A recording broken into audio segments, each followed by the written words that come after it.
ಆತ್ಮೀಯ ವಿದ್ಯಾರ್ಥಿಗಳೇ, moving charges and magnetism part 4 ಅಲ್ಲಿ ಇದ್ದೀವಿ. ಇವತ್ತು motion in a magnetic field.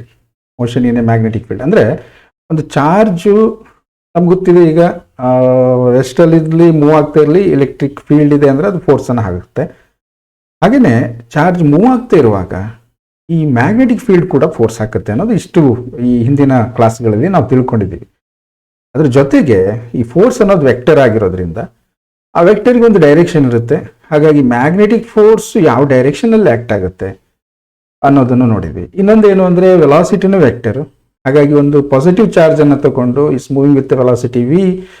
ನೋಡಿ, ಇಲ್ಲಿ vector, magnetic field vector, magnetic force vector. So ಹಾಗಾಗಿ ವೆಕ್ಟರ್ ಪ್ರಾಡಕ್ಟ್ ಬಂದಿದೆ ನಮ್ಗೆ ಇಲ್ಲಿ. ಹಾಗಾಗಿ ನಾವು ಕ್ರಾಸ್ ಪ್ರಾಡಕ್ಟ್ ಅಂತೀವಲ್ಲ ಅಥವಾ ವೆಕ್ಟರ್ ಪ್ರಾಡಕ್ಟ್ ಅಂತೀವಲ್ಲ, ಆ ಬಗ್ಗೆ ಒಂದಿಷ್ಟು ಇನ್ಫಾರ್ಮೇಷನ್ಗಳು ನಮ್ಗೆ ಗೊತ್ತಿರಬೇಕು. ಹಿಂದಿನ ಕ್ಲಾಸಲ್ಲಿ ನಾನು ಸಾಕಾಗುವಷ್ಟು ನಿಮಗೆ ಅದರ ಎಕ್ಸ್ಪ್ಲೇನ್ ಕೊಟ್ಟಿದ್ದೀನಿ. ಮತ್ತು ಯಾವ ರೀತಿ ನಾವು ಡೈರೆಕ್ಷನ್ ಆಫ್ ಮೋಷನ್, ಆ ಒಂದು ಫೋರ್ಸ್ ಆ್ಯಕ್ಟ್ ಆದಾಗ ಅದು ಏನಾಗುತ್ತೆ ಅದನ್ನೆಲ್ಲ ನಾವು ಹಿಂದಿನ ಕ್ಲಾಸಲ್ಲಿ ತಿಳ್ಕೊಂಡಿದ್ವಿ. ಇವತ್ತೇನು ಮಾಡುವ ಅಂದರೆ ನಾವು ಈ ಒಂದು ಮೋಷನ್ ಇನ್ ಎ ಮ್ಯಾಗ್ನೆಟಿಕ್ ಫೀಲ್ಡನ್ನು ಡಿಸ್ಕಸ್ ಮಾಡೋಣ. ಫಸ್ಟು ಒಂದು ಆ್ಯಕ್ಟಿವಿಟಿ ಮಾಡೋಣ. ಏನು ಕೇಳಿದರೆ, ಪ್ಲೇ ವಿತ್ ಟಾಯ್ ಕಾರ್. ಮನೇಲಿ ರಿಮೋಟ್ ಕಾರ್, ನಿಮ್ಮ ಮನೇಲಿ ಚಿಕ್ಕದು ತಮ್ಮಂದಿರೋ ಯಾರೋ ಇದ್ದರೆ ಒಂದು ರಿಮೋಟ್ ಕಾರ್ ಅಂತ ಇದ್ದೇ ಇರುತ್ತೆ. ಇಲ್ಲ ಕೀ ಕೊಟ್ಟು ರನ್ ಮಾಡುವಂಥದ್ದು ಇದ್ದರೂ ಓಕೆ, ಒಟ್ಟಿನಲ್ಲಿ ಅದು ರನ್ ಆಗಬೇಕು ಇಂಡಿಪೆಂಡೆಂಟ್ ಆಗಿ. ಅಂಥ ಒಂದು ಕಾರನ್ನು ನಾವು ತೆಗೆದುಕೊಳ್ಳೋಣ.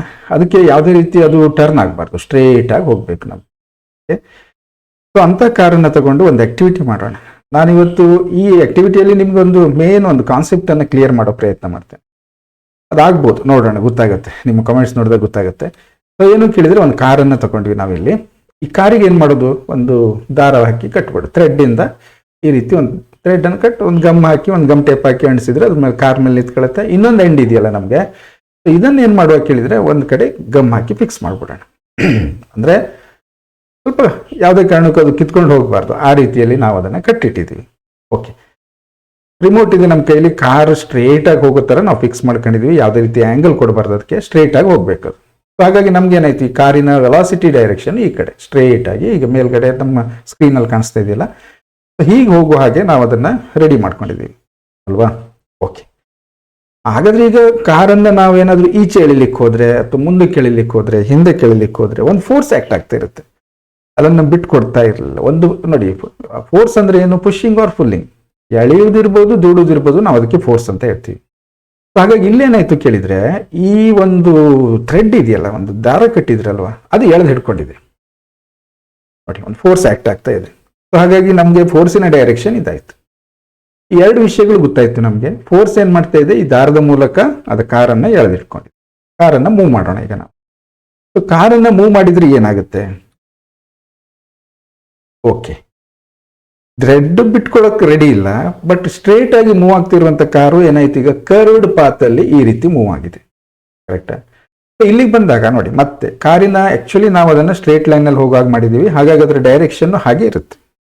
ವೆಲಾಸಿಟಿ ಡೈರೆಕ್ಷನ್ ಇಲ್ಲ ಅಂತೀವಲ್ಲ ನಾವು, ಫಿಕ್ಸ್ ಇದೆ ನಮ್ಮದು. ಏನು ನಾವು ಯಾವುದೋ ಒಂದು ಇನ್ಸ್ಟೆಂಟಲ್ಲಿ ನೋಡಿದ್ರು ಅದು ಏನಾಗಿದೆ, ಕಾರನ್ನು ಸ್ಟ್ರೇಟ್ ಲೈನಲ್ಲಿ ತಗೊಂಡು ಹೋಗ್ಲಿಕ್ಕೆ ಪ್ರಯತ್ನ ಮಾಡ್ತಾ ಇದೆ. ಬಟ್ ಈ ಥ್ರೆಡ್ ಇದೆಯಲ್ಲ, ದಾರ ಕಟ್ಟಿದೀವಲ್ಲ, ಇದೇನು ಮಾಡ್ತಾ ಇರುತ್ತೆ, ಕೆಳಗಡೆ ಎಳೀತಾ ಇರುತ್ತೆ. ನೆಕ್ಸ್ಟ್ ಏನಾಯ್ತು, ಹಾಗಾದ್ರೆ ಈಗ ಮತ್ತೆ ನಾವು ಕಾರನ್ನು ಮೂವ್ ಮಾಡಿದ್ವಿ ಅಂದ್ಕೊಳ್ಳಿ. ಕಾರ್ ಏನಾಗುತ್ತೆ, ಈಗ ಹಾಗೆ ಮುಂದಕ್ಕೆ ಹೊರಟೋಗುತ್ತೆ ಅಲ್ವಾ. ಈ ಪಾಯಿಂಟಲ್ಲಿ ವೆಲಾಸಿಟಿ ಏನಾಯ್ತು ನೋಡಿ, ಡೈರೆಕ್ಷನ್ ತೋರಿಸ್ತಾ ಇದೆ. ವೆಲಾಸಿಟಿ ಈಗ ಈ ಡೈರೆಕ್ಷನ್ದಲ್ಲಿ ಇದೆ, ಬಟ್ ಈ ಥ್ರೆಡ್ ಏನು ಮಾಡ್ತಾ ಇದೆ, ಎಳೆದು ಹಿಡ್ಕೊಂಡೇ ಇದೆ, ಫೋರ್ಸನ್ನು ಅಪ್ಲೈ ಮಾಡ್ತಾ ಇದೆ. ಸೊ ಕಂಟಿನ್ಯೂಸ್ಲಿ ಫೋರ್ಸನ್ನು ಅಪ್ಲೈ ಮಾಡ್ತಾ ಇದೆ ಇಲ್ಲಿ. ಹಾಗಾಗಿ ಈಗ ನೆಕ್ಸ್ಟ್ ನಾವು ಅದನ್ನು ಮೂವ್ ಮಾಡಿದರೆ ಏನಾಗುತ್ತೆ, ಅದು ಈ ರೀತಿ ಬಂದು ನಿಂತ್ಕೊಳ್ಳುತ್ತೆ. ಈಗಲೂ ಕೂಡ ನೋಡಿ, ವೆಲಾಸಿಟಿ ಈ ಡೈರೆಕ್ಷನ್ದಲ್ಲಿದೆ, ಫೋರ್ಸ್ ಈ ಡೈರೆಕ್ಷನ್. ಕರೆಕ್ಟಾ? ಸೊ ಹಾಗಾಗಿ ಏನಾಯಿತು, ಕಾರು ಈ ರೀತಿ ಮೊದಲು ಎಲ್ಲಿತ್ತು ಅಲ್ಲಿಗೆ ಬಂದಿದೆ. ಈ ರೀತಿ ಒಂದು ಅದು ಕರ್ವ್ಡ್ ಪಾತಲ್ಲಿ ಅದು ಮೂವ್ ಆಗ್ಲಿಕ್ಕೆ ಕಾರಣ ಇತ್ತು ಅಲ್ವಾ. ಸೊ ಹಾಗಾಗಿ ಕಾರ್ ಏನಾಗಿದೆ ಕೇಳಿದರೆ, ಒಂದು ಫುಲ್ ಕಂಪ್ಲೀಟ್ ಆಗಿ ಒಂದು ರೌಂಡ್ ಹೊಡೆದಿದೆ, ಒಂದು ಸರ್ಕಲ್ ಆಗಿ ಸುತ್ತಾಕಿದೆ ಅಲ್ವಾ. ನಾವೀಗಿದ್ರೆ ಪಾತನ್ನು ನೋಡ್ಲಿಕ್ಕೆ ಹೋದರೆ ಒಂದು ಸರ್ಕಲ್. ಈಗ ಇದೇನಾಯ್ತು ನಮಗೆ, ಇದು ಸೆಂಟರ್ ಆಯಿತು, centre of the circle centre ಆಗಿದೆ. ಸೊ ಇದೇನಾಯಿತು, ರೇಡಿಯಸ್ ಆಯಿತು, ಈ ಸರ್ಕಲಿನ ರೇಡಿಯಸ್ ಆಯಿತು. ಇದು ವೆರಿ ಸಿಂಪಲ್ ಮೆಕ್ಯಾನಿಕಲ್ ಒಂದು ಪ್ರಾಪರ್ಟೀಸಲ್ಲಿ ನಾವು ಇದನ್ನು ನೋಡ್ಕೊಂಡ್ವಿ ನಾವು. ಓಕೆ, ಈಗ ನಾವು ನೆಕ್ಸ್ಟ್ ಈಗ ಏನು ಮಾಡ್ಬೇಕು ಕೇಳಿದರೆ, ಈಗ ಮೂವಿಂಗ್ ಚಾರ್ಜಸ್ ಆ್ಯಂಡ್ ಮ್ಯಾಗ್ನೆಟಿಸಮ್ ಅಲ್ಲಿ motion of A charge particle in presence of magnetic field ಏನಾಗುತ್ತೆ ಅದನ್ನು ನೋಡೋಣ. ನಮಗೆ ಹಿಂದಿನ ಪಾಠಗಳಲ್ಲಿ ಕಲ್ತಿದ್ದೆಲ್ಲ ನೆನಪಿರಬೇಕು, ಆವಾಗ ನಮ್ಗೆ ಈಸಿಯಾಗಿ ಅರ್ಥ ಆಗುತ್ತೆ. ಓಕೆ, ಈಗ motion in a magnetic field ಅನ್ನು ನಾವು ಸ್ಟಡಿ ಮಾಡೋಣ. Consider a uniform magnetic field. What if magnetic field vector? So magnetic field B entering into the plane of the paper. ಅಂದ್ರೆ ನೋಡಿ, ಅದನ್ನು ಕೂಡ ನಾನು ಹಿಂದಿನ ಕ್ಲಾಸಲ್ಲಿ ಹೇಳಿದೆ. ಡೈರೆಕ್ಷನ್ ಅನ್ನು ನಾವು entering into the plane of the paper. ನೀವು ನೋಟ್ಬುಕ್ ಅಲ್ಲಿ ಬರೀತಾ ಇದ್ರಿ ಅಂದ್ರೆ ನಿಮ್ಮ ನೋಟ್ಬುಕ್ ನ ಪೇಪರ್ ನ ಒಳಗಡೆ ಡೈರೆಕ್ಷನ್ ದಲ್ಲಿ ಮ್ಯಾಗ್ನೆಟಿಕ್ ಫೀಲ್ಡ್ ಇದೆ. ನಾನು ಸ್ಕ್ರೀನ್ ಇದೆ, ನೀವು ಈಗ ನಿಮ್ಮ ಮೊಬೈಲ್ ಅಥವಾ ಲ್ಯಾಪ್ಟಾಪ್ ಅಲ್ಲಿ ನೋಡ್ತಾ ಇದ್ರಿ ಅಂದ್ರೆ ನಿಮ್ಮ ಎದುರುಗಡೆ ಸ್ಕ್ರೀನ್ ಇದೆ. ಆ ಸ್ಕ್ರೀನಿನ ಒಳಗಡೆ ಹೋಗ್ತಾ ಇದೆ. ಈಗ ಸ್ಟ್ರೇಟ್ ಆಗಿ ಸ್ಕ್ರೀನಿನ ಒಳಗಡೆ ಮ್ಯಾಗ್ನೆಟಿಕ್ ಫೀಲ್ಡಿನ ಡೈರೆಕ್ಷನ್ ಇದೆ. ಹಾಗಿದ್ದಾಗ ನಾವೇನ್ ಮಾಡ್ತೀವಿ, ಇಂಟು ಮಾರ್ಕಲ್ಲಿ ತೋರಿಸ್ತೀವಿ. ಮ್ಯಾಗ್ನೆಟಿಕ್ ಫೀಲ್ಡು ಎಕ್ಸಾಕ್ಟ್ ನಮ್ಮ ಸ್ಕ್ರೀನಿಗೆ ಹೋಲ್ ಮಾಡ್ಕೊಂಡು ಒಳಗಡೆ ಹೋಗಿದೆ. ಕರೆಕ್ಟಾ? ಓಕೆ. ಈಗೇನು ಮಾಡುವ ನಾವು ಅಂದರೆ, ಒಂದು ಪಾಸಿಟಿವ್ ಚಾರ್ಜನ್ನೇ ತಗೊಳ್ಳೋಣ. Q moving with velocity V entering perpendicular to magnetic field. ಅದಕ್ಕೊಂದು ವೆಲಾಸಿಟಿ ಇದೆ, ಮತ್ತೇನಾಗಿದೆ, ಅದು perpendicular to magnetic field. Magnetic field ಈಗ ಒಳಗಡೆ ಹೋಗ್ತಾ ಇದೆ. ಅದಕ್ಕೆ ಪರ್ಪೆಂಡಿಕ್ಯುಲರ್ ಅಂದ್ರೆ ಏನು, ಒಂದು ಹೀಗೆ ಈ ರೀತಿ ಅಥವಾ ಒಂದು ಡೌನ್ವರ್ಡ್ಸ್ ಈ ರೀತಿ ಮೂವ್ ಆಗಬೇಕು. ಕರೆಕ್ಟಾ? ಓಕೆ. ಸೊ ಚಾರ್ಜ್ ಈಗ ಇಲ್ಲಿದೆ. ನಾವು ಚಾರ್ಜ್ ಅನ್ನು ಏನ್ ಮಾಡ್ತೀವಿ, ನಾವು ಅದಕ್ಕೊಂದು ವೆಲಾಸಿಟಿ ಕೊಟ್ಟು ಮೂವ್ ಮಾಡಿಬಿಡ್ತೀವಿ ಮ್ಯಾಗ್ನೆಟಿಕ್ ಫೀಲ್ಡ್ ಅಲ್ಲಿ. ಹೇಗೆ? Perpendicular to the magnetic field. So ಈಗ ಚಾರ್ಜ್ ಮೂವ್ ಆಗ್ತಾ ಹೋಗ್ತೀವಿ, ಒಳಗಡೆ ಹೋಗ್ತಿದ್ದ ಹಾಗೇನೆ ಏನಾಗುತ್ತೆ, ಅದಕ್ಕೆ ಮ್ಯಾಗ್ನೆಟಿಕ್ ಫೋರ್ಸ್ ಆಕ್ಟ್ ಆಗುತ್ತೆ. ಯಾಕೆಂದ್ರೆ moving charge experience magnetic force. Charge ನಿಂತ್ಕೊಂಡಿದ್ರೆ ಏನೂ ಆಗೋದಿಲ್ಲ. ಮೂವ್ ಆಗ್ತಾ ಒಳಗಡೆ ಹೋಗ್ತಿದ್ದಾಗೆ ಅದಕ್ಕೊಂದು ವೆಲಾಸಿಟಿ ಇದೆ. ವೆಲಾಸಿಟಿ ಡೈರೆಕ್ಷನ್ ನಮ್ಗೆ ಗೊತ್ತಿದೆ. So magnetic force on moving charge ನಾವು ಹಿಂದಿನ ಕ್ಲಾಸ್ಗಳಲ್ಲಿ ಕಲ್ತಿದ್ವಿ. That is vector f is equal to Q into V cross b. Force ಅನ್ನ ನಾವು ಹೇಗೆ ಡೈರೆಕ್ಷನ್ ಫೈಂಡ್ ಔಟ್ ಮಾಡೋದು? ಸೊ ಲೆಫ್ಟ್ ಹ್ಯಾಂಡ್ ರೂಲ್ ಅಲ್ಲಿ ಮಾಡ್ಬೋದು ಅಲ್ವಾ? ಇಲ್ಲ ಅಂದ್ರೆ ವೆಕ್ಟರಿಗೆ ಹೋದ್ರೂ ಅದರಿಂದ ಮಾಡ್ಕೊಂಡು ಹೋಗ್ಬೋದು. ಸೊ ಹಾಗಾಗಿ ಡೈರೆಕ್ಷನ್ ಏನಿರುತ್ತೆ, ಈ ಕಡೆ ಡೈರೆಕ್ಷನ್ ಇರುತ್ತೆ. ಓಕೆ. ಈಗ ನೋಡಿ, ನಮ್ಮ ಹಿಂದಿನ ಒಂದು ಟಾಯ್ ಕಾರಲ್ಲಿ ನಾವೇನು ಸ್ಟಡಿ ಮಾಡಿದ್ದೀವಿ, ಸೇಮ್ ಸಿಚುವೇಶನ್ ಇಲ್ಲಿದೆ. ಚಾರ್ಜಿಗೆ ಏನಾಗಿದೆ, ಫೋರ್ಸು ಒಂದು ಒಳಗಡೆ ಈ ನಮ್ಮ ಲೆಫ್ಟ್ ಸೈಡಲ್ಲಿ ಹೇಳ್ಕೊಳ್ತಾ ಇದೆ. ಆ ವೆಲಾಸಿಟಿ ಏನಾಗಿದೆ, ಹೀಗೆ ಮೇಲ್ಗಡೆ ಡೈರೆಕ್ಷನ್ದಲ್ಲಿ ಹೋಗ್ತಾ ಇದೆ. ಪರ್ಪೆಂಡಿಕ್ಯುಲರ್ ಇದೆ ಎರಡು. ಹಾಗಾಗಿ ಏನಾಯ್ತು, ಈಗ ಮ್ಯಾಗ್ನೆಟಿಕ್ ಫೀಲ್ಡ್ ಏನಾಗಿದೆ, ಒಳಗಡೆ ಹೋಗ್ತಾ ಇದೆ. ಇವೆಲ್ಲ ಒಂದು ರೀತಿ ಮೂರು ಪರ್ಪೆಂಡಿಕ್ಯುಲರ್ ಇದೆ ನಮಗೆ ಅಲ್ವಾ? ಹಾಗಾಗಿ ಏನಾಯ್ತು, ಈ ಚಾರ್ಜ್ ಏನ್ ಮಾಡುತ್ತೆ ಕೇಳಿದ್ರೆ, ಫೋರ್ಸ್ ಇರೋದ್ರಿಂದ, ಹಿಂದೆ ನೋಡಿದ್ರಲ್ವ ಕಾರ್ ಹೇಗೆ ಸ್ಟ್ರೇಟ್ ಹೋಗ್ಲಿಕ್ಕೆ ಪ್ರಯತ್ನ ಮಾಡ್ತಾ ಇತ್ತು, ಬಟ್ ಏನಾಗುತ್ತೆ, ಚಾರ್ಜ್ ಕರ್ವ್ಡ್ ಪಾತ್ ಅಲ್ಲಿ ಮೂವ್ ಆಗುತ್ತೆ. ಇದು ಕಂಟಿನ್ಯೂಸ್ ಹೀಗೆ ಮೂವ್ ಆಗ್ತಾನೆ ಇರಬೇಕು. ಯಾಕೆಂದ್ರೆ ಅಲ್ಲಿ ಹೋದಾಗ್ಲೂ ಅದ್ರ ವೆಲಾಸಿಟಿ ವಿನೇ ಇದೆ, ವೆಲಾಸಿಟಿ ಚೇಂಜ್ ಆಗಲ್ಲ. ಸೊ ವೆಲಾಸಿಟಿ ಚೇಂಜ್ ಆಗಲ್ಲ ಅಂದ್ರೆ ಅರ್ಥ ಮ್ಯಾಗ್ನಿಟ್ಯೂಡ್ ಅಲ್ಲಿ ಚೇಂಜ್ ಆಗುದಿಲ್ಲ ಅಂತೇಳಿ, ಡೈರೆಕ್ಷನ್ ಚೇಂಜ್ ಆಗ್ತಾ ಇದೆ ಅಲ್ವಾ? ಮತ್ತೆ ನಿಮ್ ಫಸ್ಟ್ ಇಯರ್ ಕಲ್ತಿದ್ ನೆನಪಾದ್ರೆ, ಯಾವಾಗಾದ್ರೂ ವೆಲಾಸಿಟಿ ಚೇಂಜ್ ಅಂತ ಹೇಳುವಾಗ ಮ್ಯಾಗ್ನಿಟ್ಯೂಡ್ ಚೇಂಜ್ ಆಗ್ಬೋದು, ಇಲ್ಲ ಡೈರೆಕ್ಷನ್ ಚೇಂಜ್ ಆಗ್ಬೋದು. ಸೊ ಮ್ಯಾಗ್ನಿಟ್ಯೂಡ್ ಚೇಂಜ್ ಆಗಿದ್ದು ಬೇಕಾದಷ್ಟು ಎಕ್ಸಾಂಪಲ್ಗಳನ್ನ ನೋಡ್ತೀವಿ. ಡೈರೆಕ್ಷನ್ ಚೇಂಜ್ ಆಗಿದ್ದು ಸರ್ಕ್ಯುಲರ್ ಮೋಷನ್ ಅಂತ ಚಾಪ್ಟರ್ ಇದೆಯಲ್ಲ, ಅಲ್ಲಿ ನೋಡ್ತೀರಿ ನೀವು. ಸರ್ಕ್ಯುಲರ್ ಮೋಷನ್ ಒಂದು ಸಣ್ಣ ಪಾರ್ಟ್ ಇದೆ ನೋಡಿ, ಅಲ್ಲಿ ಡೈರೆಕ್ಷನ್ ಚೇಂಜ್ ಆಗೋದ್ರಿಂದ ನಾವು ವೆಲಾಸಿಟಿ ಚೇಂಜ್ ಆಗಿದೆ ಅಂತ ತಿಳ್ಕೊಂಡು ಅದಕ್ಕೆ ಎಕ್ಸಲರೇಷನ್ ಇದೆ ಅಂತ ಪ್ರೂವ್ ಮಾಡ್ತೀವಿ. ದಟ್ ಎಕ್ಸಲರೇಷನ್ ನ ಡೈರೆಕ್ಷನ್ ಫೈಂಡ್ ಔಟ್ ಮಾಡ್ತೀವಿ. Is acting towards the centre of the circle. ಹಾಗೆ ಸೆಂಟ್ರಿಫಿಟಲ್ ಎಕ್ಸಲರೇಷನ್ ಅಂತ ಕರಿತೀವಿ. ಇಷ್ಟು ನೆನಪಿರ್ಬೋದು ನಿಮ್ಗೆ ಅಲ್ವಾ? ಓಕೆ. ಈ ಪಾಯಿಂಟ್ ಅಲ್ಲಿ ಬಂದು ಎಂಟರ್ ಆಗ್ತಿದ್ದಂಗೆ ಚಾರ್ಜ್ಗೆ ಏನಾಯ್ತು, ಫೋರ್ಸ್ ಈ ಕಡೆ ಇದೆ, ವೆಲಾಸಿಟಿ ಈ ಕಡೆ, ಸೇಮ್ ಸಿಚುವೇಶನ್. ಇದೇನ್ ಮಾಡುತ್ತೆ, ಈಗ ಮತ್ತೆ ಕರ್ವ್ಡ್ ಪಾತ್ ಅಲ್ಲಿ ಮೂವ್ ಆಗುತ್ತೆ. ಸೊ ನೆಕ್ಸ್ಟ್ ಹೀಗೆ ವೆಲಾಸಿಟಿ ಡೈರೆಕ್ಷನ್, ಫೋರ್ಸ್ ಡೈರೆಕ್ಷನ್ ಎಲ್ಲ ಗೊತ್ತಾಗುತ್ತೆ ನಮಗೆ ಲೆಫ್ಟ್ ಹ್ಯಾಂಡ್ ರೂಲ್ ಅನ್ನು ಯೂಸ್ ಮಾಡ್ತಾ ಹೋದ್ರೆ. ಸೊ ಅದು ಮತ್ತೆ ಮೂವ್ ಆಗ್ತಾ ಮುಂದಕ್ಕೆ ಬರುತ್ತೆ. ಸೊ ಇಲ್ಲೂ ಕೂಡ ಅದ್ರ ವೆಲಾಸಿಟಿ ಡೈರೆಕ್ಷನ್ ಚೇಂಜ್ ಆಗಿದೆ, ಬಟ್ ಮ್ಯಾಗ್ನಿಟ್ಯೂಡ್ ಇದ್ದಂಗೆ ಇರುತ್ತೆ. ಸೊ ಫೋರ್ಸು ಸೆಂಟರ್ ಕಡೆ ಆಕ್ಟ್ ಆಗ್ತಾ ಇರುತ್ತೆ. ಸೊ ಇದೇನ್ ಮಾಡ್ತು, ಮತ್ತೆ ಮೊದಲಿನ ಪೊಸಿಷನ್ಗೆ ಬಂತು. ಸೊ ಇಲ್ಲಿ ಏನಾಗಿದೆ ಅಂದ್ರೆ ಸರ್ಕ್ಯುಲರ್ ಪಾತ್ ಅಲ್ಲೇ ಮೂವ್ ಆಗ್ತಾ ಇದೆ ಅನ್ನೋದು ನಮಗೆ ಗೊತ್ತಾಗತ್ತೆ ಅಲ್ವಾ?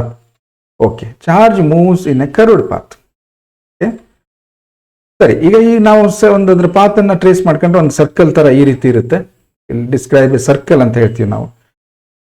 ಈಗ ನಮ್ಗೆ ಪ್ರತಿ ಕ್ಷಣನೂ ಏನಾಗಿದೆ ಅಂದ್ರೆ force directed towards the centre. ಪ್ರತಿ ಕ್ಷಣನೂ ಫೋರ್ಸ್ ಏನಾಗಿದೆ, ಸೆಂಟರ್ ಕಡೆಗೆ ಆಕ್ಟ್ ಆಗ್ತಾ ಇದೆ. ಇದು important. when velocity v and magnetic field b are perpendicular, ನಾವು ಫಸ್ಟ್ ಕಂಡೀಷನ್ ಅದು ನಮಗೆ ಏನು ಅಂದ್ರೆ ಎರಡು ಪರ್ಪೆಂಡಿಕ್ಯುಲರ್ ಆಗಿ ಹೋಗ್ಬೇಕು ಅಂತ ಹೇಳಿ. ಸೊ ಥೀಟಾ 90 ಡಿಗ್ರಿ ಆಗುತ್ತೆ. ಹಾಗಾಗಿ ನಾವು ಮ್ಯಾಗ್ನಿಟ್ಯೂಡ್ ಆಫ್ ಮ್ಯಾಗ್ನೆಟಿಕ್ ಫೋರ್ಸ್ ಅಲ್ವಾ, F is equal to Q into V cross B ಮಾಡಿದೀವಿ ವೆಕ್ಟರ್ ಫಾರ್ಮ್ ಅಲ್ಲಿ. ಅದನ್ನೇ ಮ್ಯಾಗ್ನಿಟ್ಯೂಡ್ ಹೋದಾಗ ಇವು ಹೊರಗಡೆ ಇರುತ್ತೆ. ವಿ ಬಿ ಸೈನ್ ಥೀಟಾ ಆಗುತ್ತೆ. ಸೈನ್ ಥೀಟಾ 90 ಡಿಗ್ರಿ ಆದರೆ ಸೈನ್ 90 ಇಸ್ 1. ಹಾಗಾಗಿ ಏನಾಯ್ತು, ಮ್ಯಾಗ್ನಿಟ್ಯೂಡ್ ಆಫ್ ಫೋರ್ಸ್. ಇವೆಲ್ಲ ಹಿಂದಿನ ಕ್ಲಾಸಲ್ಲಿ ಕಲ್ತಿದ್ರಿ ಅಂತ ಡೈರೆಕ್ಟ್ ಆಗಿ ಹೇಳ್ತಾ ಇದ್ದೀನಿ ನಾನು. F is equal to Q into V into B. ಕರೆಕ್ಟಾ? ಓಕೆ. ಈ ಪ್ರತಿಯೊಂದು ಪಾಯಿಂಟ್ ಅಲ್ಲೂ ಕೂಡ magnetic force is directed towards the centre. Centre ಕಡೆ ಮೂವ್ ಆಗ್ತಾ ಇದೆ. ಸೆಂಟರ್ ಕಡೆ ಡೈರೆಕ್ಷನ್ ತೋರಿಸ್ತಾ ಇದೆ ಫೋರ್ಸಿಂದು. ಫೋರ್ಸಿನ ಡೈರೆಕ್ಷನ್ ಪ್ರತಿಯೊಂದು ಹಂತದಲ್ಲೂ ಕೂಡ ಸೆಂಟರ್ ಕಡೆ ಇದೆ ಅಲ್ವಾ? ಇಷ್ಟು ವಿಚಾರಗಳು ನಮ್ಗೆ ಅರ್ಥ ಆಗಿದೆ. ಓಕೆ, ಹಾಗಾಗಿ ನಾವು ಆ ಫೋರ್ಸಿಗೆ, ನೀವು ಗ್ರಾವಿಟೇಷನ್ ಚಾಪ್ಟರ್ ಕಲ್ತಿದ್ದೀರಿ, ಯಾವುದು ಫೋರ್ಸು ಸೆಂಟ್ರ್ ಕಡೆ ಆ್ಯಕ್ಟ್ ಆಗ್ತಾ ಇರುತ್ತೋ ಸರ್ಕ್ಯುಲರ್ ಮೂವ್ ಆಗೋ ಬಾಡಿಗೆ, ಅದಕ್ಕೆ ನಾವು ಸೆಂಟ್ರಿಪಿಟಲ್ ಫೋರ್ಸ್ ಅಂತ ಕರಿತೀವಿ. ಅದರ ಎಕ್ಸ್ಪ್ರೆಷನ್ ನಮ್ಗೆ ಗೊತ್ತಿದೆ. ಹಾಗಾಗಿ ಸೆಂಟ್ರಿಪಿಟಲ್ ಫೋರ್ಸಿನ ಎಕ್ಸ್ಪ್ರೆಷನ್ F = mv²/r. m ಅನ್ನೋದು mass of the body or mass of a charged particle moving in a circular path in presence of magnetic field due to magnetic force. ಕರೆಕ್ಟಾ? ಹಾಗಾಗಿ ಏನಾಯಿತು, ನಾವೊಂದು ಇದನ್ನು ಮಾಡ್ಕೊಳ್ಳೋಣ. ಆರ್ ಅನ್ನೋದು ರೇಡಿಯಸ್ ಆಫ್ ದ ಸರ್ಕಲ್ ಅಂತ ತೆಗೆದುಕೊಳ್ಳೋಣ. ಮಾಸ್ ಎಮ್ ಅನ್ನ ಇಟ್ಕೊಳ್ಳೋಣ ಯಾವುದಕ್ಕೆ, ಚಾರ್ಜೆಡ್ ಪಾರ್ಟಿಕಲ್ಗೆ. ಸೊ ಹಾಗಾಗಿ ನಾವು ಈ ಫೋರ್ಸ್ ಇದೆಯಲ್ಲ, ಸೆಂಟ್ರಿಪಿಟಲ್ ಫೋರ್ಸ್ ನಮ್ಗೆ ಗೊತ್ತಾಗಿದೆ.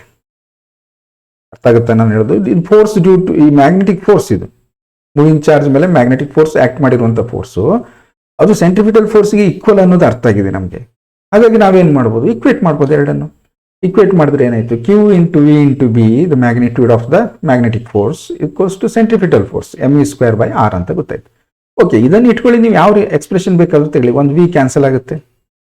ನಿಮಗೆ ವಿದ್ ಬೇಕು ಎಕ್ಸ್ಪ್ರೆಷನ್, ಆರ್ದ್ ಬೇಕು, ಇದರಿಂದ ಈಸಿಯಾಗಿ ಮಾಡ್ಕೊಂಡು ಹೋಗ್ಬೋದು. ಸೊ ಹಾಗಾಗಿ ನಾನು V ಕ್ಯಾನ್ಸಲ್ ಮಾಡಿದ್ರೆ ಉಳಿಯೋದು Q × B magnetic field mv/r. Okay, M × V ಉಳ್ಕೊಂಡಿದೆ ನೋಡಿ, ಇಲ್ಲಿ R ಇದೆ ಅಲ್ವಾ. ಸೊ Q ಅನ್ನೋದು ಕಾನ್ಸ್ಟೆಂಟ್ ಚಾರ್ಜು. ಒಂದು ಚಾರ್ಜ್ಡ್ ಪಾರ್ಟಿಕಲ್ ನಾವು ಅಲ್ಲಿ ಮ್ಯಾಗ್ನೆಟಿಕ್ ಫೀಲ್ಡ್ಗೆ ಕಳಿಸಿದೀವಿ ಅಂದರೆ ಅದರ ಚಾರ್ಜ್ ಕಾನ್ಸ್ಟೆಂಟ್ ಇರುತ್ತೆ. ಮ್ಯಾಗ್ನೆಟಿಕ್ ಫೀಲ್ಡ್ ಆ ಜಾಗದಲ್ಲಿ ಯೂನಿಫಾರ್ಮ್, ಹಾಗಾಗಿ ಅದು ಕಾನ್ಸ್ಟೆಂಟ್ ಇರುತ್ತೆ. Mass of the particle constant ಇರುತ್ತೆ. ವೆಲಾಸಿಟಿ ನಾವು ಕಾನ್ಸ್ಟೆಂಟ್, ಮ್ಯಾಗ್ನಿಟ್ಯೂಡಲ್ಲಿ ಮಾತಾಡೋದಾದ್ರೆ ಕಾನ್ಸ್ಟೆಂಟ್ ಅಂತ ಹೇಳ್ತೀವಿ. ಆರ್ ಕೂಡ ಒಂದು ಫಿಕ್ಸ್ಡ್ ಸರ್ಕಲ್, ರೇಡಿಯಸ್ ಕಾನ್ಸ್ಟೆಂಟ್ ಇರುತ್ತೆ. ಈಗ ನೆಕ್ಸ್ಟ್ ಏನು ಕೇಳಿದರೆ, ಚಾರ್ಜ್ಡ್ ಪಾರ್ಟಿಕಲ್ ಈ M × V ಇದೆಯಲ್ಲ, ಸೊ M × V ಅನ್ನು ನಾವು ತಗೊಂಡಾಗ ರೇಡಿಯಸ್ ಅನ್ನು ಸಪರೇಟ್ ಮಾಡಿದ್ರೆ R = mv/qb.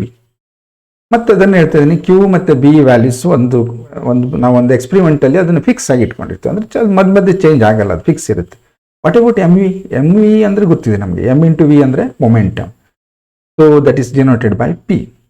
ಓಕೆ, ಬಟ್ ಇಲ್ಲಿ ಏನಾಯ್ತು ಅಂದರೆ momentum is directly proportional to M × V. ಇವೆಲ್ಲ ಕಾನ್ಸ್ಟೆಂಟ್ ಆಯ್ತಲ್ಲ. So momentum of charged particle ಜಾಸ್ತಿ ಆದರೆ ಏನಾಗುತ್ತೆ, ದ ರೇಡಿಯಸ್ ಜಾಸ್ತಿ ಆಗಬೇಕು ನೋಡಿ. R = mv/qb ಇದೆ. ನ್ಯೂಮರೇಟರಲ್ಲಿ M × V ಇದೆ, ಡಿನಾಮಿನೇಟರ್ ಕಾನ್ಸ್ಟೆಂಟ್ ಅಲ್ವಾ. ಸೊ mv ಮೊಮೆಂಟಮ್ ಜಾಸ್ತಿ ಆದರೆ ರೇಡಿಯಸ್ ಜಾಸ್ತಿ ಆಗುತ್ತೆ. ಅದಕ್ಕೆ the larger the momentum, the larger is the radius and bigger the circle described. ನಿಮಗೆಲ್ಲರೂ ಕಾಂಪಿಟೇಟಿವ್ ಎಕ್ಸಾಮ್ಗೆ ಹೆಲ್ಪ್ ಆಗುವಂಥದ್ದು. ಯಾವಾಗ ಮೊಮೆಂಟಮ್ ಜಾಸ್ತಿ ಮಾಡ್ತೀವಿ, ಡಬಲ್ ದ ಮೊಮೆಂಟಮ್ ಅಂತಾರೆ, ರೇಡಿಯಸ್ ಡಬಲ್ ಆಗುತ್ತೆ. ಈ ಥರ ಕಾನ್ಸೆಪ್ಟ್ಗಳನ್ನು ನೀವು ಕ್ಯಾಚ್ ಮಾಡ್ಕೋಬೇಕು. ಅದನ್ನು ನೋಟ್ ಮಾಡಿ ಇಟ್ಕೊಂಡ್ರೆ ನಿಮ್ಮ ಕಾಂಪಿಟೇಟಿವ್ ಎಕ್ಸಾಮ್ಗೆ ಒಂದು ಸಿನಾಪ್ಸಿಸ್ ಆಗುತ್ತೆ. ಅಲ್ಲಲ್ಲಿ ಯಾವುದೇ ಲೆಕ್ಚರಿಂಗ್ ಕೇಳಿ, ನೀವು ಏನೋ ಒಂದು ಪಾಯಿಂಟ್ ಹೇಳಿದಾಗ ಅದನ್ನು ನೋಟ್ ಮಾಡಿಕೊಂಡು ಅದನ್ನು ಯೂಸ್ ಮಾಡ್ಕೊಳ್ಳೋದು ಕಲಿತ್ರೆ ನೀವು ಸಕ್ಸಸ್ ಆಗ್ತೀವಿ, ಅಷ್ಟೇ ಇರೋದು. ಓಕೆ, ಸೊ ನೆಕ್ಸ್ಟ್ ನಾವು ಇಲ್ಲಿಗೆ ಬಂದರೆ, velocity of the particle in a circular motion ನಮ್ಗೆ ಗೊತ್ತಿದೆ ಎಕ್ಸ್ಪ್ರೆಷನ್. ಈಗ V = qbr/m ಅಂತ ಬರುತ್ತೆ. ನೋಡಿ, ಈಗ A force on A particle does work.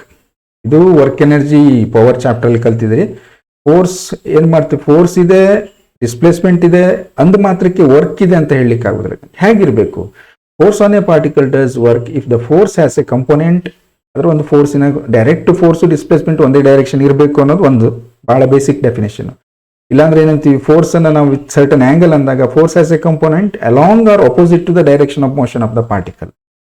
So along ಅನ್ನೋದು ಏನು ಕೇಳಿದ್ರೆ, ನೀವು ಫೋರ್ಸ್ ಅಪ್ಲೈ ಮಾಡಿದ್ರೆ ಬಾಡಿ ಇಲ್ಲಿಂದ ಅಲ್ಲಿಗೆ ಮೂವ್ ಆಯ್ತು. ಅಪೋಸಿಟ್ ಅನ್ನೋದು ಎಲ್ಲಿ ಬರುತ್ತೆ ಗೊತ್ತಾ, ಫ್ರಿಕ್ಷನ್ ಅಲ್ಲಿ ಬರುತ್ತೆ ನೋಡಿ. ಅಪೋಸಿಟ್ ಫೋರ್ಸ್ ಕಂಪೋನೆಂಟ್ ಬಾಡಿಯನ್ನು ಮೂವ್ ಆಗಲಿಕ್ಕೆ ಅಪೋಸ್ ಮಾಡುವಂಥದ್ದು. ಈ ರೀತಿ ಇದ್ದಾಗ ನಾವು ವರ್ಕ್ ಡನ್ ಅಂತ ಹೇಳ್ಬೋದು. ಓಕೆ, ಇಲ್ಲೇನಾಗಿದೆ ನೋಡಿ, but in this case magnetic force is perpendicular to the velocity of the particle. Velocity direction ಹೀಗಿದೆ, ಮ್ಯಾಗ್ನೆಟಿಕ್ ಫೋರ್ಸ್ ಹೀಗಿದೆ, ಪರ್ಪೆಂಡಿಕ್ಯುಲರ್. ಹೀಗೆ ಎರಡು ವೆಕ್ಟರ್ಗಳು ಪರ್ಪೆಂಡಿಕ್ಯುಲರ್ ಇದ್ರೆ ಆ ಯಾವುದೇ ಒಂದು ವೆಕ್ಟರ್ನ ಕಂಪೋನೆಂಟ್ ಇನ್ನೊಂದರ ಜೊತೆಗೆ ಸೇರ್ಕೊಳ್ಳೋದಿಲ್ಲ. ನಿಮ್ಗೆ ಗೊತ್ತಿರುತ್ತೆ ಇದು. ಇದನ್ನು ನೀವು ಯಾವ್ದು F ಅನ್ನು ರಿಸಾಲ್ವ್ ಮಾಡಿದ್ರೆ ಕಂಪೋನೆಂಟ್ ಯಾವುದೋ ದಿಕ್ಕಿಗೆ ಹೊರಟೋಗುತ್ತೆ, ಯಾವುದೇ ಕಾರಣಕ್ಕೂ V ಮೇಲೆ ಬರೋದಿಲ್ಲ. ಹಾಗಾಗಿ ಡಿಸ್ಪ್ಲೇಸ್ಮೆಂಟ್ನ ಡೈರೆಕ್ಷನ್ದಲ್ಲಿ ಫೋರ್ಸಿನ ಕಂಪೋನೆಂಟ್ಗಳು ಇಲ್ಲ. ಹಾಗಾಗಿ work done is 0, no work is done ಅಂತ ಹೇಳ್ತೀವಿ. ಏನು ಅರ್ಥ ಏನು ಕೇಳಿದ್ರೆ, ವರ್ಕ್ ಡನ್ ಅನ್ನೋದೇನು ಕೇಳಿದ್ರೆ, work done is stored as A potential energy, work done is converted into change in kinetic energy. ಇವೆಲ್ಲ ನಾವು ಕಲ್ತಿದ್ದೀವಿ, ಇವೆಲ್ಲ ನಮ್ಗೆ ಗೊತ್ತಿದೆ ಅನ್ನೋದಾದ್ರೆ. ಬಟ್ ಇಲ್ಲೇನಾಯ್ತು ಹಾಗಾದ್ರೆ, ನಮಗೆ there is no change in the magnitude of the velocity. ಯಾಕೆ work done 0? Work energy theorem ಏನು ಹೇಳುತ್ತೆ, change in kinetic energy equals to work done. Change in kinetic energy equals to 0 ಅಂದ್ರೆ ಅರ್ಥ ಏನು, there is no change in the kinetic energy. Kinetic energy change ಆಗೋದು ಯಾವಾಗ, mass change ಆಗೋದೇ ಇಲ್ಲ ಬಿಡಿ. ನಾವು ಅಂದರೆ ಮಾಸ್, ನಾನೀಗ ಒಂದು ಮೆಕ್ಯಾನಿಕ್ಸಲ್ಲಿ ಮಾತಾಡ್ತಿದ್ದೇನೆ. ಮಾಸ್ ಏನಾಗಿರುತ್ತೆ ಫಿಕ್ಸ್ ಇರುತ್ತೆ, ವೆಲಾಸಿಟಿ ಚೇಂಜ್ ಆಗಬೇಕು. ಇಲ್ಲಿ ಚೇಂಜ್ ಇನ್ ಕೈನೆಟಿಕ್ ಎನರ್ಜಿ ಅಂದರೆ ಕೈನೆಟಿಕ್ ಎನರ್ಜಿ ಚೇಂಜ್ ಆಗಲಿಕ್ಕೆ ವೆಲಾಸಿಟಿ ಚೇಂಜ್ ಆಗಬೇಕು. ಬಟ್ ಇಲ್ಲಿ ಚೇಂಜಿಂಗ್ ಕೈನೆಟಿಕ್ ಎನರ್ಜಿ 0, ಹಾಗಾಗಿ velocity magnitude of the velocity, ಮತ್ತೊಮ್ಮೆ ಹೇಳ್ತಾ ಇದ್ದೀನಿ, magnitude of the velocity constant ಆಗಿರುತ್ತೆ. ಮುಂದೆ ನಮ್ಗೆ ಇದು ಯೂಸ್ ಆಗುತ್ತೆ ಈ ಒಂದು ವಿಚಾರಗಳು. ಓಕೆ, ನೆಕ್ಸ್ಟ್,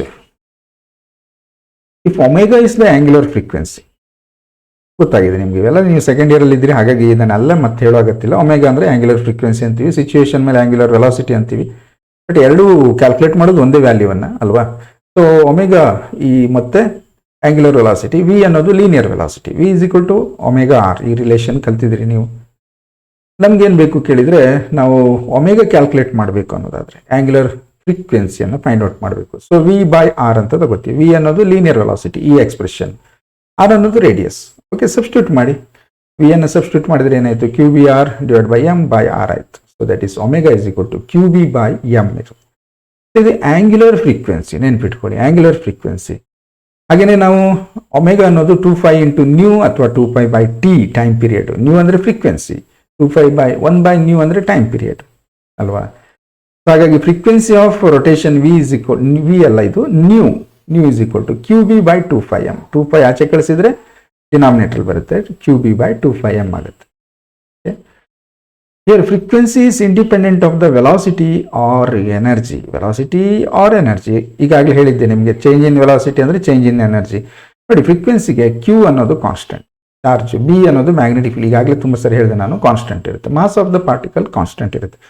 ಸೊ ಫ್ರೀಕ್ವೆನ್ಸಿ ಯಾವುದೇ ರೀತಿ ವೆಲಾಸಿಟಿ ಮೇಲೆ ಡಿಪೆಂಡ್ ಆಗಿಲ್ಲ. ನೋಡಿ ಅಬ್ಸರ್ವ್ ಮಾಡಿ, ವೆಲಾಸಿಟಿ ಟರ್ಮ್ ಅದರಲ್ಲಿ ಬರಲ್ಲ. Frequency nu is equal to Q B by 2πm. So ಈ ಒಂದು ರೀಸನ್ ಇಂದನೇ ನಾವು ಮುಂದೆ ಸೈಕ್ಲೋಟ್ರಾನ್ ಅನ್ನು ಕನ್ಸ್ಟ್ರಕ್ಟ್ ಮಾಡ್ತೀವಿ. ಹಾಗಾಗಿ ಫ್ರೀಕ್ವೆನ್ಸಿ ಕಾನ್ಸ್ಟೆಂಟ್ ಇರುತ್ತೆ, ವೆಲಾಸಿಟಿ ಚೇಂಜ್ ಆಗ್ಬೋದು, ಫ್ರೀಕ್ವೆನ್ಸಿ ಚೇಂಜ್ ಆಗಲ್ಲ. ಗೊತ್ತಾಯ್ತಾ ಇದು? ಹಾಗಾಗಿ ನಾವೇನಂತೀವಿ, frequency is independent of velocity or energy ಅಂತ ಹೇಳ್ತೀವಿ ನಾವು. ಓಕೆ, ಈಗ time taken for one revolution, ಇಲ್ಲಿಂದ ಹೋಗಿ ಒಂದು ರೌಂಡ್ ಹಾಕಿ ಬರಲಿಕ್ಕೆ ಎಷ್ಟು ಟೈಮ್ ತಗೊಳುತ್ತೆ? ನಮಗೆ ಫ್ರೀಕ್ವೆನ್ಸಿ ಇದೆ ನಮ್ಮ ಹತ್ರ, ಸೊ ವೆಲಾಸಿಟಿ ಇದೆ, ನಮಗೆ ರೇಡಿಯಸ್ ಗೊತ್ತಿದೆ, ಬೇಕಾದಷ್ಟು ದಾರಿಯಲ್ಲಿ ನಾವು ಅದನ್ನು ಫೈಂಡ್ ಔಟ್ ಮಾಡ್ಬೋದು. ಸೊ ಇಲ್ಲಿ ಇರುತ್ತಲ್ಲ ಫ್ರೀಕ್ವೆನ್ಸಿ, ರೆಸಿಪ್ರೋಕಲ್ ಮಾಡಿದ್ರೆ ಟೈಮ್ ಪೀರಿಯಡ್ ಸಿಗುತ್ತೆ. So time period T is equal to 1 by nu. ಹಾಗೆ ಇದನ್ನು ರೆಸಿಪ್ರೋಕಲ್ ಮಾಡಿ ನಿಮಗೆ ಟೈಮ್ ಪೀರಿಯಡ್ ಸಿಗುತ್ತೆ, T is equal to 2πm divide by Q B ಅಂತ ಗೊತ್ತಾಗುತ್ತೆ. ಓಕೆ, ಇದಿಷ್ಟು ಕ್ಲಿಯರ್ ಆಯ್ತಲ್ವಾ? ಓಕೆ, ಮುಂದಕ್ಕೆ ಹೋಗೋಣ. If charged particle enter magnetic field making an angle theta where theta is not equals to 90 degree. ಇದೊಂದು different situation. ಯಾವಾಗಲೂ ಒಂದು question ಬರಬೇಕು ನಮ್ಮ ತಲೆಯಲ್ಲಿ, sir perpendicular to magnetic field ಕಳಿಸಿದ್ರಲ್ಲ, ಪರ್ಪೆಂಡಿಕ್ಯುಲರ್ ಅಲ್ಲದೆ ಇದ್ರೆ ಏನಾಗುತ್ತೆ? ಅದೊಂದು ವಿಚಾರ ಮಾಡಬೇಕಲ್ವ. ಯಾಕೆ ಪರ್ಪೆಂಡಿಕ್ಯುಲರ್ ಕಳಿಸಿದ್ರಿ, ನಿಮ್ಗೆ ಅಲ್ಲಿ sin 91 ಆಯಿತು, ಈಸಿ ಆಗೋಯ್ತು. ಸೆಂಟ್ರಿಪಿಟಲ್ ಫೋರ್ಸ್ಗೆ ಈಕ್ವೇಟ್ ಮಾಡಿದ್ವಿ.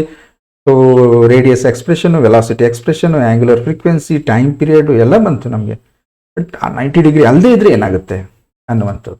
ಸೊ ಕಂಡೀಷನ್ ಏನು ಅಂದರೆ, ನಾವು ಥೀಟಾವನ್ನು ಯಾವ ಆ್ಯಂಗಲಲ್ಲಿ ಇಡ್ತೀವಿ ಅಂದರೆ greater than 0, smaller than 90 degree. ಯಾವುದೇ ಆ್ಯಂಗಲ್ ಇರ್ಬೋದು, 35, 45, 60, 70 ಈ ಥರ ಆ್ಯಂಗಲ್ಗಳನ್ನು ಇಟ್ಕೊಂಡಿರೋದು. ಈಗ ಒಂದು ಸಮಸ್ಯೆ ಆಗುತ್ತೆ ನಮಗೆ. ಏನು? ನಮ್ಗೆ ಆ ಒಂದು ಹಿಂದೆ ನಾನು ನಿಮ್ಗೆ ತೋರಿಸಿದ್ನಲ್ಲ, magnetic field is entering into the screen ಅಂತೇಳಿ, ಆ ಡೈಗ್ರಾಮಲ್ಲಿ ಇದನ್ನು ಎಕ್ಸ್ಪ್ಲೇನ್ ಮಾಡೋಕ್ಕಾಗಲ್ಲ. ಸೊ ಅದಕ್ಕೆ ನಾವೇನು ಮಾಡುವ ಕೇಳಿದರೆ, ಮ್ಯಾಗ್ನೆಟಿಕ್ ಫೀಲ್ಡನ್ನು ಈ 3 ಡೈಮೆನ್ಷನ್ ಇದೆಯಲ್ಲ, ಇಲ್ಲಿ along x axis magnetic field ಇದೆ ಅನ್ಕೋಣ. So this is the direction of the magnetic field. Okay, ಆಮೇಲೆ charged particle moving with velocity v making an angle theta with the magnetic field ಅಲ್ವಾ. ನಮಗೆ ಈ theta ಅನ್ನೋದೇನು, angle between the velocity vector and magnetic field. ಹಾಗಾಗಿ charge ಏನಾಗಿದೆ, with certain angle theta, ಈ ರೀತಿ theta ಆಂಗಲಲ್ಲಿ move ಆಗ್ತಾ ಇದೆ. ಓಕೆ, ನಮ್ಗೀಗ ಏನಾಯಿತು ಕೇಳಿದರೆ, ನಮಗೆ ಮ್ಯಾಗ್ನೆಟಿಕ್ ಫೀಲ್ಡ್ಗೆ ಏನು ಮಾಡುತ್ತೆ, ಚಾರ್ಜನ್ನು ಸರ್ಕಲಲ್ಲಿ ರೊಟೇಟ್ ಮಾಡುತ್ತೆ ಅನ್ನೋದು ಗೊತ್ತು. ಮ್ಯಾಗ್ನೆಟಿಕ್ ಫೀಲ್ಡು ಈಗಾಗಲೇ ನಾವು ನೋಡಿದ್ದೀವಿ ಅದನ್ನು. ಬಟ್ ಇಲ್ಲಿ ಯಾವಾಗ ಸರ್ಕಲ್ ರೊಟೇಟ್ ಮಾಡ್ತಾ ಇತ್ತು, theta is equal to 90 degree ಇದ್ದಾಗ, ಅದರಲ್ಲಿ ಕಲ್ತಿದ್ದು ನಾವು. ಜಸ್ಟ್ ಈಗ ಡಿಸ್ಕಸ್ ಆಗಿರೋದು ಆ ವಿಚಾರ. ಇಲ್ಲಿ 90 ಡಿಗ್ರಿ ಇಲ್ಲ, ವಿತ್ ಸರ್ಟನ್ ಆ್ಯಂಗಲ್ ಇದೆ. ಏನು ಮಾಡೋದು ಈಗ?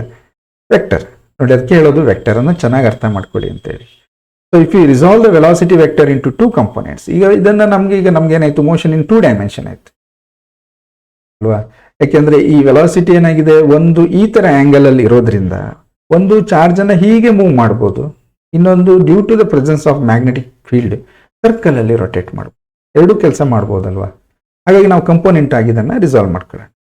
ಸೊ ವಿ ಸೈನ್ ಟೀಟಾ ಅನ್ನೋದು ವೈ ಎಕ್ಸಿಸ್ಗೆ ಬರುತ್ತೆ ಪರ್ಪೆಂಡಿಕ್ಯುಲರ್ ಟು ಮ್ಯಾಗ್ನೆಟಿಕ್ ಫೀಲ್ಡ್. ಇದು ನೋಟ್ ಮಾಡ್ಕೊಳ್ಳಿ, ವೈ ಎಕ್ಸಿಸ್ ಅನ್ನೋದಕ್ಕಿಂತ ಪರ್ಪೆಂಡಿಕ್ಯುಲರ್ ಟು ಮ್ಯಾಗ್ನೆಟಿಕ್ ಫೀಲ್ಡ್. ಈ component V sine theta perpendicular to the magnetic field. ಇನ್ನೊಂದೇನು v cos theta along the magnetic field parallel to the magnetic field. ಹಿಂದೆ Lorentz force ಅಲ್ಲಿ ಕಲ್ತಿದ್ರಿ, magnetic ಫೀಲ್ಡ್ಗೆ parallel ಆಗಿ charge particle move ಆದರೆ force act ಮಾಡೋದೇ ಇಲ್ಲ, ಗೊತ್ತೇ ಆಗಲ್ಲ ಮ್ಯಾಗ್ನೆಟಿಕ್ ಫೀಲ್ಡ್ಗೆ ಚಾರ್ಜ್ ಬಂತೋ ಬರಲಿಲ್ಲ ಅಂತೇಳಿ. Parallel or antiparallel force is 0. Perpendicular ಇದ್ರೆ ಸುತ್ತಾಕ್ಸುತ್ತೆ ರೌಂಡ್ ಆಗಿ ಸರ್ಕಲ್ ಅಲ್ಲಿ. ಓಕೆ, ಈ ವಿ ಕಾಸ್ ಥೀಟಾ ಏನ್ ಮಾಡ್ಬೋದು ಹಾಗಾದ್ರೆ? ವಿ ಕಾಸ್ ಥೀಟಾ ಈ ಚಾರ್ಜ್ ಅನ್ನು ಎಳ್ಕೊಂಡು ಹೀಗೆ ಹೊರಟೋಗುತ್ತೆ. ವಿ ಸೈನ್ ಥೀಟಾ ಏನ್ ಮಾಡ್ಬೋದು? ಈ ಚಾರ್ಜ್ ಅನ್ನು ರೌಂಡ್ ಹಾಕ್ಸುತ್ತೆ. ಎರಡು ಟೈಪಿನ ಮೋಷನ್ಗಳು ಕಂಬೈನ್ ಆಗುತ್ತವೆ ಇಲ್ಲಿ. ಹಾಗಾಗಿ ನಾವು ಏನ್ ಮಾಡುವ ಕೇಳಿದ್ರೆ, component V sine theta makes the charge particle to move in circle. Definite, ಅರ್ಥ ಆಯ್ತಲ್ವಾ? ಇದು ಸರ್ಕಲ್ ಅಲ್ಲಿ ಮೂವ್ ಆಗುವಾಗ ಎಟ್ ಎ ಟೈಮ್ ಇದು ನಾವು ಈ ವೆಲಾಸಿಟಿಯನ್ನು ಎರಡು ಕಂಪೋನೆಂಟ್ ಮಾಡ್ಕೊಂಡಿದ್ದೀವಿ, ಒಂದಾದ್ಮೇಲೆ ಒಂದಲ್ಲ, ಎಟ್ ಎ ಟೈಮ್ ಇವೆರಡು ಕೆಲಸ ಮಾಡ್ತೇವೆ. ಹಾಗಾಗಿ ವಿ ಸೈನ್ ಥೀಟಾ ಏನ್ ಮಾಡುತ್ತೆ? Charge particle to move in a circle. Component V cos theta parallel to magnetic field will not experience a force. ಇದ್ರ ಮೇಲೆ ಯಾವುದೇ ಫೋರ್ಸ್ ಆಕ್ಟ್ ಆಗಲ್ಲ. ವಿ ಕಾಸ್ ಥೀಟಾ ಪ್ಯಾರಲಲ್ ಆಗಿ ಮೂವ್ ಆಗ್ತಿದೆ. ಬಟ್ ಏನ್ ಹೇಳಿ, ಪ್ಯಾರಲಲ್ ಆಗಿ ಮೂವ್ ಆಗ್ತಿದೆ ಅನ್ನಲ್ಲ, ಚಾರ್ಜ್ ಅನ್ನ ಅದು ಎಕ್ಸ್ ಆಕ್ಸಿಸ್ ಅಲ್ಲಿ ಮುಂದಕ್ಕೆ ಕರ್ಕೊಂಡು ಬಂದ್ಬಿಡುತ್ತೆ. This component takes the charge along x axis. ಯಾವ component? V cos theta. V sine theta ಏನ್ ಮಾಡುತ್ತೆ? ಸುತ್ತಾಕ್ಸುತ್ತೆ. ಸೊ ಹಾಗಾಗಿ ಏನಾಯ್ತು? Combined effect makes charge to move in helical motion. ಅರ್ಥ ಆಗುತ್ತೆ ನಿಮ್ಗೆ? ನೀವು ಹಿಂಗ್ ಮೂವ್ ಆಗ್ತಾ ಇದೆ ಅನ್ಕೊಳ್ಳಿ, ಮತ್ತೊಬ್ರು ಇದನ್ನ ಎಳ್ಕೊಂಡು ಹತ್ಲ ಹೋಗ್ತಾ ಇದ್ರೆ ಹೀಗೆ ಹೆಲಿಕಲ್ ಅಂತ ಕರಿತೀವಿ ನಾವು. ಅದು ಹೆಲಿಕಲ್ ಮೋಷನ್ ಅಲ್ವಾ? ಓಕೆ, ಈಗ ನೋಡೋಣ ಇದನ್ನು. ನೋಡಿ, ಚಾರ್ಜ್ ಪಾರ್ಟಿಕಲ್ ಏನಾಗುತ್ತೆ, ಈ ರೀತಿ ಅದರ ಪಾತನ್ನು ನೀವು ನೋಡ್ಬೋದು ಇಲ್ಲಿ, ಈ ರೀತಿ ಮೂವ್ ಆಗ್ತಾ ಹೋಗುತ್ತೆ, ಕಂಟಿನ್ಯೂ ಮೂವ್ ಆಗ್ತಾ ಇರುತ್ತೆ. ಇಲ್ಲಿ ಏನಾಯ್ತು ಕೇಳಿದ್ರೆ, ಒಂದು ವಿ ಸೈನ್ ಥೀಟಾ ಕಾರಣದಿಂದ ಇದು ಸರ್ಕ್ಯುಲರ್ ಪಾತಲ್ಲಿ ಹೋಗ್ಲಿಕ್ಕೆ ಮಾಡುತ್ತೆ, ವಿ ಕಾಸ್ ಥೀಟಾ ಅದನ್ನು ಮುಂದೆ ಕೇಳ್ಕೊಂಡು ಬರ್ತಾ ಇದೆ. ಸೊ ಎರಡರ ಕಂಬೈನ್ಡ್ ಇಫೆಕ್ಟ್ ಏನಾಗುತ್ತೆ, ಒಂದು ಹೆಲಿಕಲ್ ಮೋಷನ್ ಅನ್ನು ಕೊಡುತ್ತೆ. ಚಾರ್ಜ್ ಹೀಗೆ ಮೂವ್ ಆಗ್ತಾ ದೂರ ಹೊರಟೋಗುತ್ತೆ. ಕರೆಕ್ಟಾ? ಇಲ್ಲಿ ನಾವು ಇನ್ನೊಂದು ಪಾಯಿಂಟ್ ಅನ್ನು ಕ್ಯಾಲ್ಕುಲೇಟ್ ಮಾಡ್ತೀವಿ, ಪಿಚ್ ಅಂತ ಹೇಳ್ತೀವಿ. ಇದು ಸಾಮಾನ್ಯ ಗೊತ್ತಾಗುತ್ತೆ ನಿಮಗೆ. ಒಂದು ರೊಟೇಷನ್ ಆಗಬೇಕಾದ್ರೆ ಅದು ಎಷ್ಟು ಹಾರಿಜಾಂಟಲಿ ಮೂವ್ ಆಗಿದೆ ಅನ್ನುವ distance. The distance moved along the magnetic field one rotation is called pitch. ಒಂದು ರೊಟೇಷನ್ ಆಗಬೇಕಾದ್ರೆ ಅದು ಎಷ್ಟು ದೂರ ಮೂವ್ ಆಗಿದೆ, ಅದಕ್ಕೆ ನಾವು ಪಿಚ್ ಅಂತ ಕರಿತೀವಿ. ಸೊ ಈಗ ಇಲ್ಲಿಂದ ಸ್ಟಾರ್ಟಿಂಗ್ ಪಾಯಿಂಟ್ ಅಂದ್ಕೊಂಡ್ರೆ ಇದು ಈಗ ಹೋಗಿ ಇಲ್ಲಿ ಬಂತು, ಒಂದು ಕಂಪ್ಲೀಟ್ ರೊಟೇಷನ್ ಆಯಿತು. ಬಟ್ ಇಷ್ಟು ಡಿಸ್ಟೆನ್ಸ್ ಮೂವ್ ಆಗಿದೆಯಲ್ಲ, ಸೊ ಇದಕ್ಕೆ ನಾವು ಪಿಚ್ ಅಂತ ಕರಿತೀವಿ. ಹಾಗಾಗಿ ಪಿಚ್ ಈಸ್ ಈಕ್ವಲ್ ಟು ಏನಾಯಿತು, ನಾವು ಫೈಂಡ್ ಔಟ್ ಮಾಡೋದು ಹೇಗೆ? ಆ ಡಿಸ್ಟೆನ್ಸ್ ಬೇಕು, ಆ ಡಿಸ್ಟೆನ್ಸ್ಗೆ ನಾವು ಪಿಚ್ ಅಂತ ಕರೆಯೋದು. ಫೈಂಡ್ ಔಟ್ ಮಾಡೋದು ಹೇಗೆ? ಡಿಸ್ಟೆನ್ಸ್ ಅಂದಾಗ velocity is equal to distance by time. Distance is equal to velocity into time. Velocity ಯಾವುದು? V cos theta. ನೋಡಿ, ಅರ್ಥ ಮಾಡಿ, ಹಿಂಗೆ ಮೂವ್ ಆಗ್ಲಿಕ್ಕೆ ಕಾರಣ v cos theta. Time period ಇಷ್ಟು, ಒಂದು ರೊಟೇಷನ್ ಹಾಕ್ಲಿಕ್ಕೆ ಅದು ಎಷ್ಟು ಟೈಮ್ ತಗೊಳುತ್ತೆ ನಾವು ಕ್ಯಾಲ್ಕುಲೇಟ್ ಮಾಡಿದ್ವಿ. So v cos theta into t ಮಾಡಿದರೆ ನಿಮಗೆ ಈ ಡಿಸ್ಟೆನ್ಸ್ ಸಿಗುತ್ತೆ. ಕರೆಕ್ಟಾ? ಬೇಕಾದರೆ ಟಿ ವ್ಯಾಲ್ಯೂನ ಸಬ್ಸ್ಟಿಟ್ಯೂಟ್ ಮಾಡಿ. ಟೈಮ್ ಪೀರಿಯಡ್ ನಮ್ಗೆ ಗೊತ್ತಿದೆ 2πm divide by Q b. ಹಾಗಾಗಿ pitch is equal to 2πmv cos theta divide by Q b. ಎಲ್ಲಾದರೂ 1 ಮಾರ್ಕ್ 2 ಮಾರ್ಕಿಗೆ NCERT ಟೆಕ್ಸ್ಟಲ್ಲಿ ಮೆನ್ಷನ್ ಮಾಡಿದ್ದಾರೆ, ಇದನ್ನು ಕೇಳ್ಬೋದು. ಕ್ಲಿಯರ್? ಒಂದು ಚಾರ್ಜು ಪರ್ಪೆಂಡಿಕ್ಯುಲರ್ ಮೂವ್ ಆದರೆ ಏನಾಗುತ್ತೆ ನೋಡಿದ್ವಿ, with certain angle to the magnetic field move ಆದರೆ ಏನಾಗಿದೆ ಅನ್ನೋದು ನಮ್ಗೆ ಎದುರುಗಡೆ ಇದೆ ಅಲ್ವಾ? ಸೊ ಇಲ್ಲಿಗೆ ಈ ಪಾರ್ಟನ್ನು ಕಂಪ್ಲೀಟ್ ಮಾಡೋಣ. ಮುಂದೆ ಇನ್ನೂ ಒಂದಿಷ್ಟು ವಿಚಾರಗಳನ್ನು ನೆಕ್ಸ್ಟ್ ಕ್ಲಾಸಲ್ಲಿ ಡಿಸ್ಕಸ್ ಮಾಡೋಣ.